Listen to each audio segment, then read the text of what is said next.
Thursday in Berea, Mary-Kay, and the Browns ready now to move on without Corey Coleman because, as you first reported yesterday, he will miss time with a broken hand. It is officially 4 to 6 weeks, which I guess is good news because the Browns will get him back this season. You know what? That is good news. They thought maybe he was going to have a surgery that would have ended his season. Now he's coming back in 4 to 6 weeks, and he's coming back right around the same time Josh Gordon's going to be back. Who knows? By then, Josh McCown might be back, and at some point down the road, they might even get Robert Griffin back. So not horrible news. Now, stepping into his role, of course, that will be Ricardo Lewis, but I think the guy that will most benefit initially is probably Rashard Higgins because he's been the guy that's kind of played in that spot. Andrew Hawkins will move up to start, but I think this is a big week for Rashard Higgins. I think so, too. And Dan, that was really nice of you to remind him that he told everyone he would have 7 touchdowns this season. So Dan asked him, does that start on Sunday? And Rashard, being the colorful quote that he is, said, I think I'll get 4 this Sunday. Of course, he was just kidding, but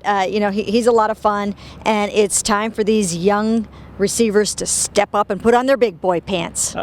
Yes, their big boy pants indeed, and score 4 touchdowns in one game or something like that. Of course, Hugh Jackson was talking about dealing with the adversity. He's been asked multiple times if his world has been rocked, and he said no. He was also asked about, since you've been through this before, since you've coached before, has that helped you? And it seems like, at least in front of us, he seems to be handling this well. Absolutely. He said, yeah, you know what, if this was my first head coaching job, you guys would be digging me up out of the locker room.